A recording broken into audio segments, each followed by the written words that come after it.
Good morning, ladies and gentlemen, boys and girls, people of the internet. It is I, Coach Kyle, with you again for another great morning of Grow. Back in the studio now. Got to hang out with the amazing agents up in Portland, Maine, the great white north, cold as cold can be. Let's just go there, right? And so I get to share with you guys today some interesting stuff. So we're in the middle of our first launch of Onward Bold this year. And one of the things that we talk about in this new material from Gary Keller is what's called a misogi. And so I'm just going to leave it there because our guest is very, very authentic and very, very passionate about this subject. So I wanted to bring her in and let her share with you guys, man. She's lived an awesome, interesting, adventurous life, if you will, so far. She is an amazing bold coach. She was an agent, productivity coach. Coaching is in her blood. Helping people achieve a life by design is literally just her ethos. And so I wanted to bring her on here, guys, and let her teach you and let her talk to you and let her pour into you about maybe not necessarily your business misogi, but maybe living the best life possible misogi. And what is a misogi? And what does that even mean to my people out there who have not taken the new Gary Keller Onward Bold? So, ladies and gentlemen, without further ado, the one, the only Katie Muffin Staples out of Atlanta. What's up, Katie? Hello, good morning, Kyle. Good morning. Good morning. Listen, Katie, thank you for being here. And to my people who don't know you yet, can you give us a little snapshot on who you are? What do you do? How do we know you? Snapshot. My name's Katie Staples. I have lived in Atlanta for 7-something years. And while that's been awesome, I actually part-time live in Atlanta.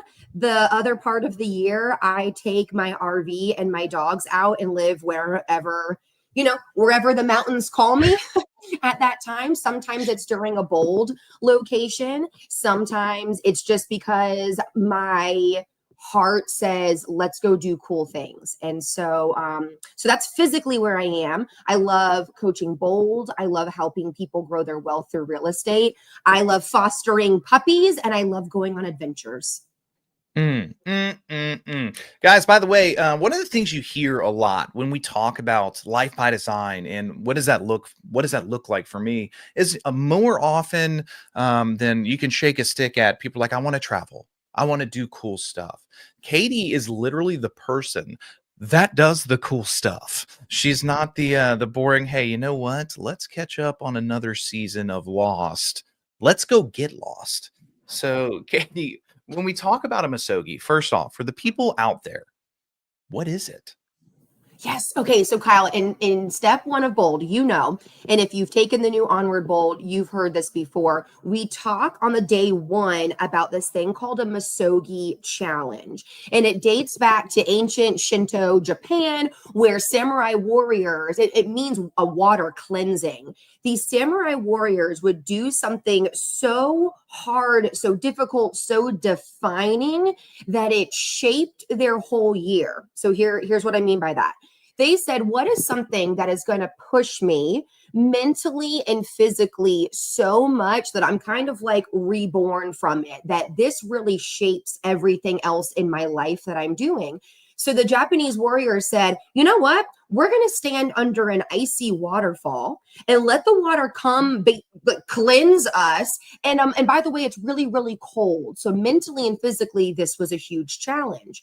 Up until the day that they did this, they were basically training for difficult things. How can I put myself through really uncomfortable things physically and emotionally so that I can get stronger? And after that event, the rest of their year is changed as well.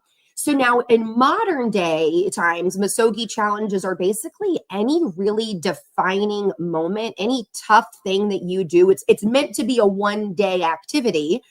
You basically form these habits that make you a stronger person, and then you're forever changed after that for being that stronger person. I would prefer that it is something that's both mentally and physically challenging. That's just me. And it's funny, and just to tie a bow on what you said, guys, like kind of think of it like this: doing something so defining, like she said, that shapes your whole year. But also for you looking back, let's say 20, 30, 40 years from now, you're like, oh, 1995. That was the marathon year. Oh, 2014. Oh, that was Mount Whitney year. Oh, 2018. Oh, that's the year that I went with the sled dogs in Alaska on the Iditarod. Right. Yeah, I know what that You is. said 1995, and I was I like, did. I was in second grade. Yay, yay, young people. But seriously, guys, that's the thing. It's like putting an exclamation point on a year, making sure that you're going to your death with every drop squeezed out of the lemon. Like your car that you've been driving is on fire, out of gas. There's only two wheels left on it. The trunk is beaten open. Like you did the things, right? So, Katie, how can we bring that? I guess now, like what to the people out there, like, hey man, this sounds kind of interesting. Like, Mhm. what should we do?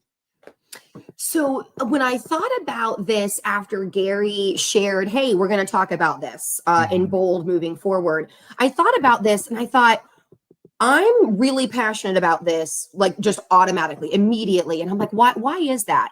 And I kind of thought back to, oh my gosh, before I knew what a Misogi challenge was, before Gary ever told the coaches, you're going to talk about this now on day one of Onward Bold, I said, I've been doing Misogi challenges like all my adult life. And I realized it kind of stems from the, do hard things kind of thing, mentality of how can I personally grow myself. And it's kind of because that's when I felt, the best about myself. So let's go Mm. back. Let's go back. Young Katie, never really struggled with confidence and things like that so much as she just never really felt like, like boss babe, right? And then I would go do a little cool thing here and there. To me, it's a little cool thing. Other people are like, whoa, that's amazing. Um, and because it's different for all of us. And then I'd be like, wow, that is amazing. That is really cool. Like I should really feel better about that. And then the next year I would say, okay, what can I go do that's kind of like, oh wow, homegirl is really neat. And so like let's bring her on our podcast, on our Grow Show. And I realized, oh wow, this is something that's been really important for me for years and years. And so um and here's how I used to think about it. I used to say, okay, well, I want to do this cool thing. Let me run towards this cool thing. Okay, check, I did that thing. Now let me go do this cool thing. Okay, let me run towards that and do this cool thing. Check, I did that thing.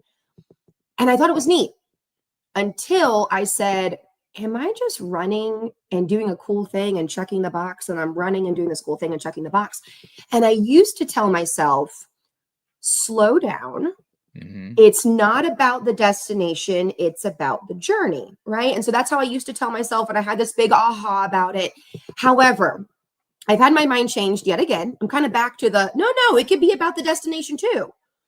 Because I'm over here like all of these things were cool experiences, not necessarily like I'm jumping from one career to another, kind of it's how can I go do something tough and can I say badass? Yeah, you just Yeah. did. Okay. Too late. And tough and badass and make me feel like I'm awesome. And then let me go find another thing to do. So I've kind of had this mindset shift about these Misogi challenges as I've leaned into them more. So all that to say, whatever makes you feel, ooh, that's powerful. Mm. Whatever makes you go, that sounds a little scary. That sounds tough. I don't know if I could do that. Yes, you can. And that should really be the thing that you run towards, not run away from. I don't know if that answered your question. I think so, man. So like it to give everybody to interpret Katie for you right now, professional Katie interpreter.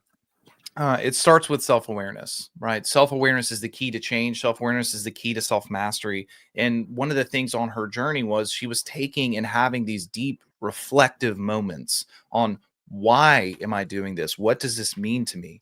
And what she's come up with the formula that she's saying here is, guys, it is about the journey, but it's also about the destination. It's about crossing the finish line. It's about accomplishing the hard thing. And for those of you who are wondering, hey, man, what can my Misogi be this year? What could I do? You heard there first. You want one that makes you a little tingly. one that's like, I don't know if I can do that. The whole point of this is to shed your old skin. The whole point of this is growth. If it's something that you know you can do, that would just be neat. That's probably not your Misogi. It needs to terrify you a little bit, right? Mhm. So to give you some examples, and again, I said I personally love for them to be both a mental and physical Sure. challenge. I think that's when we grow the most.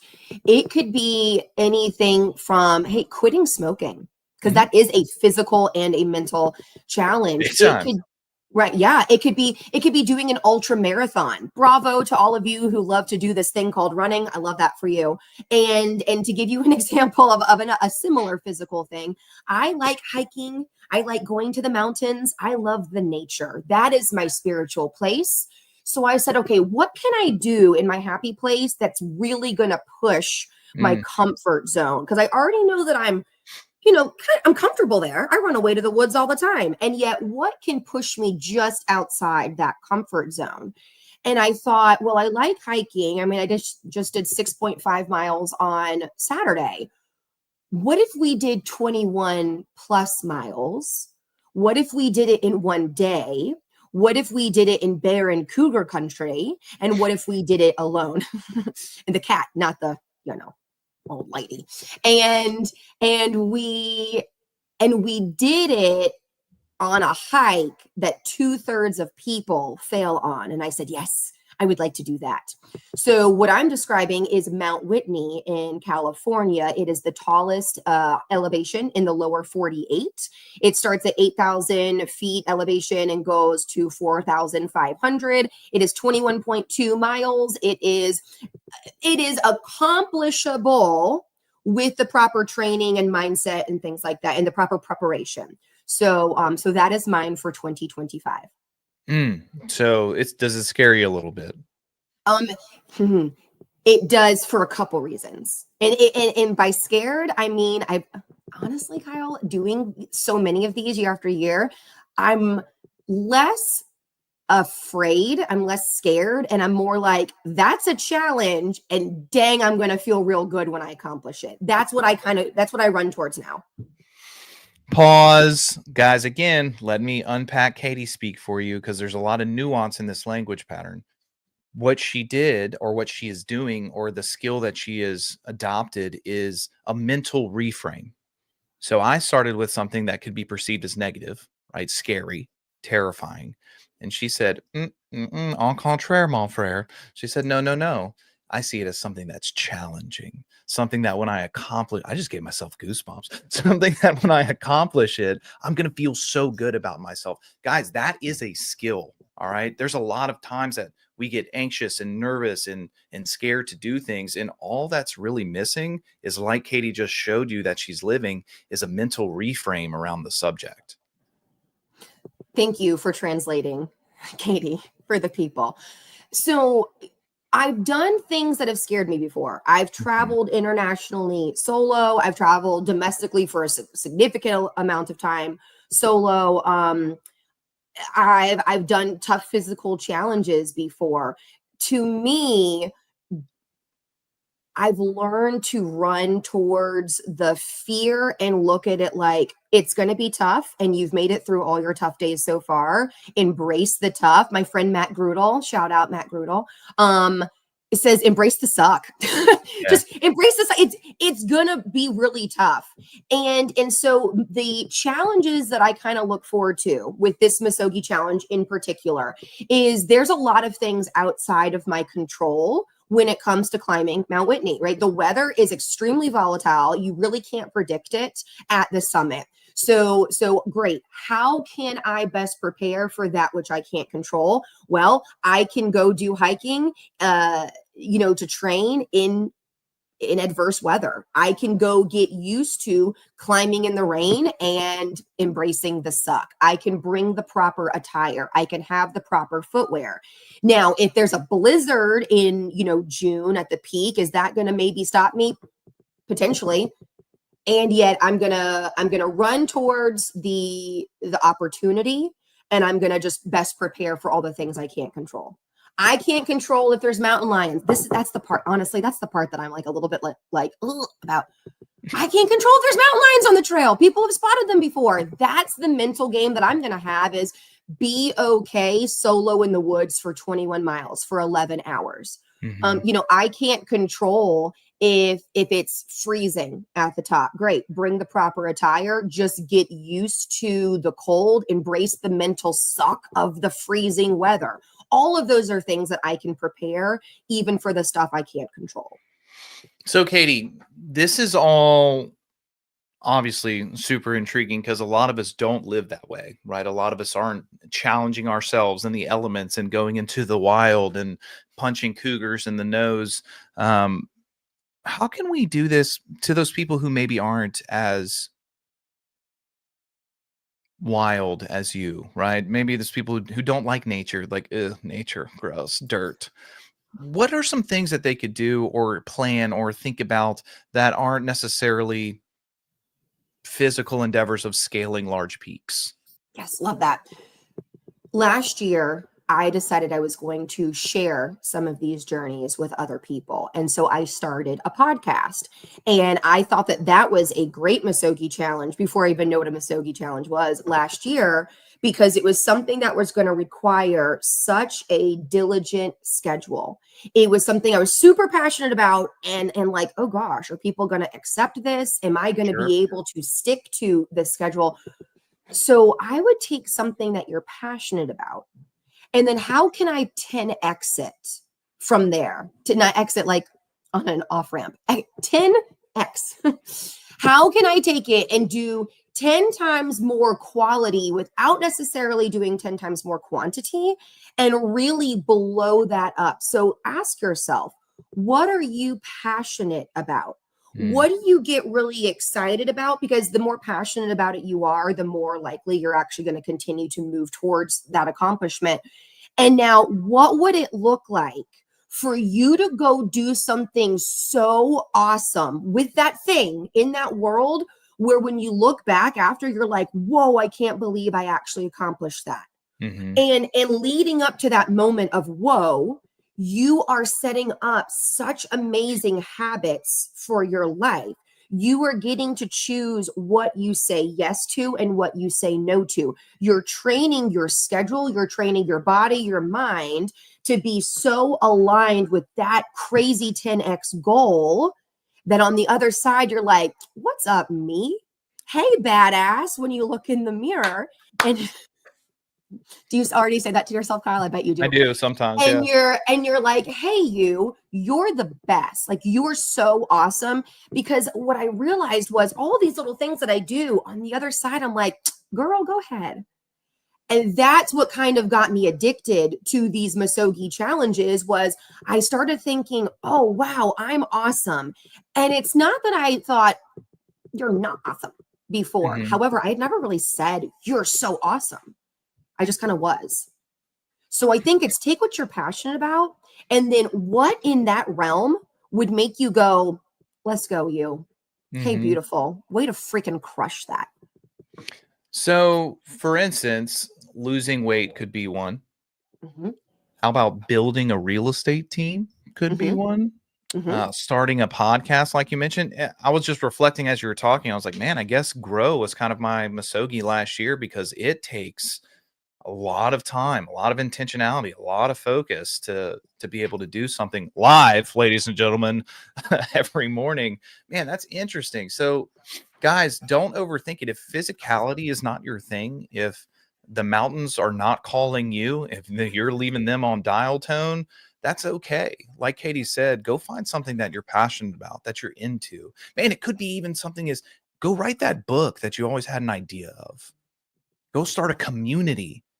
Go build a nonprofit that you always have a love for and a passion for. Like it doesn't necessarily have to be this physical endeavor, but it does require something that is very intense and causes you to level up and causes you to grow mentally and emotionally, maybe even spiritually in the process.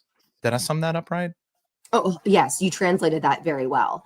And you might start, if you're like, well, where do I start? There's a couple of things that bring me joy, and or you may say there's nothing I'm really passionate about. I love my family, and yet that's kind of my thing. Sure. Why don't you start with the one thing, 7 circles graphic, and go through the 7 circles. Use the resources already available to you. Go through the 7 circles. Which of those circles either lights you up the most or terrifies you the most? Oh, there. Hey, Kyle, what does the book look like? Just heads up, ladies and gentlemen, she's referencing this book by Gary Keller and Jay Papasan, The One Thing, out there for your reading pleasure. And in there, we have the 7 circles, right? So go through all the components of your life, whether it's physical, whether it's finances, whether it's relationships, whether it's, job, career, spiritual. Go through those 7 circles, and I would identify which one lights you up the most and which one terrifies you the most. And somewhere in there is likely going to be your next Misogi challenge. I don't know what this is that you're doing. Marrying the two, one that lights me up and also terrifies me. We're bringing those two together and making a Misogi baby. Yes. Oh, yes. And somewhere between those two is likely the thing that you're going to see the most growth from. And once you identify, okay, here's the circle that I'm going to focus on for my next Misogi challenge. Whenever you're like, yeah, I think that would be a good one. That's not it. You gotta, like Kyle had said, you gotta have this like, okay, I don't know. That's when you're actually going to see growth. Because if you're like, yeah, sure, I can do that. Oh, sweet baby, here's the comfort zone. Here's you in the middle. Stop that. You got to get outside of it. It's only when we start to bump on the outside, on the comfort zone, that we actually grow. And Kyle, funny thing about the comfort zone, once you are in it for too long, you start to get uncomfortable. Not sure if you've heard that in a bold room before, Kyle. Once or twice. So how do we get outside of that? It's not until you go, oh, that seems a little scary. That seems a little bit much. Yes, embrace the suck, embrace the scary, and train yourself to run towards it as a challenge and as an opportunity. Because on the other side, you're feeling amazing about yourself. Train yourself, ladies and gentlemen. Again, this isn't a light switch. This is an intentionality, a focus, a commitment, if you will. That's going to take time. The Misogi is not about what can I do in a week or even a month. It's about an annual target. And I trust, my spidey senses are tingling right now. I trust that some of you out there listening to this already know what it should be. And maybe you haven't had the courage yet to name it, claim it, and tame it. Wait, say that again. Name it, claim it, tame it. I like it. That's right. So guys, whether it is climbing a mountain, whether it is wrestling a bear, whether it's building a team, whether it's losing weight, quitting an addiction, whether it's buying your first investment property, starting a charity, whatever it is, identify that. Spend some time this week. Like, what do I desire? What scares me a little bit? What lights me up? What could 10x my life if I just committed to making it happen? And as a follow-up to that, you get to ask yourself after you identify it, okay, what do I get to say yes to in order to achieve that goal? And what do I get to say no to in order to achieve my goal? And if there are not changes in your current daily schedule and habits, it's not going to grow you. This gets to be something that changes your lifestyle, your mentality for the better. So when you ask yourself, okay, the things that I'm currently doing, are they moving me closer to or further from this goal? If you're kind of already on your way there slowly and surely, honey, it's not big enough. Yeah. It's about making ourselves better. It's about growing in our mindset, in our skill set, physically, emotionally, personally. So you get to ask yourself, what am I going to say yes to? And what am I going to say no to on the way to accomplishing that goal? Ladies and gentlemen, happy Tuesday. Didn't know we were going to get on this wild ride today, and yet we are, guys. This is the amazing Coach Katie. As you can see, she's one of my favorite people, and to just sum it up, as I always say, go surround yourself with awesome humans, right? Humans that think in decades and not weeks, humans that push themselves and challenge what the status quo could be, humans that dream, right? Humans that do. Katie Staples is that human. And thanks for being here with us today, Katie. Thanks for having me. So before I let you go, before I let these people go back to their work days and start thinking about that Misogi challenge that I trust they're all going to do, what's some final thoughts for the people out there today? Final thoughts. What can you do that will make you say, I am a badass? I am the best version of myself. And then, and here, buckle up, Kyle. Here it is. How much longer are you going to say no to that version of yourself? Ooh, he wasn't ready. He wasn't ready. How much longer are you going to say, no, I'll do that later? Or, yeah, that would be cool, and I'm not going to attain that for myself. What's the most awesome version of yourself? And how much longer are you going to deprive your family and your friends and yourself of that? Ooh, the stank face. You chose violence at the end there. That's nice. You lifted them up and then chose violence. Guys, how much longer are you going to say no to the best version of yourself? How much longer, as Katie says, are you going to deprive your family, your friends, the people you care about of the best version of yourself? Ladies and gentlemen, boys and girls, people of the internet, Katie Staples. Katie, how can they get in touch with you if they want to know more and get you in their world? Oh yeah. So my Instagram for business and coaching things is Real Estate Kate Atlanta. However, I would love if you all connected with me through my podcast on traveling, on adventuring, on pushing yourself, especially when it comes to the out of doors, the dirt, as Kyle said. And that is the Great Escape Podcast. So we're on all the major podcast platforms and Instagram. I would love to hear from you all. And if you have cool Misogi challenges stories, or if you have cool adventuring stories, I'd love to feature you. All right, then, guys, go find her, the Great Escape Podcast. Katie Staples, have a good day. And thank you for pouring into me and my people today. You're welcome. Thanks for being poured into. And she's awkward, guys. It's the best. All right, see you.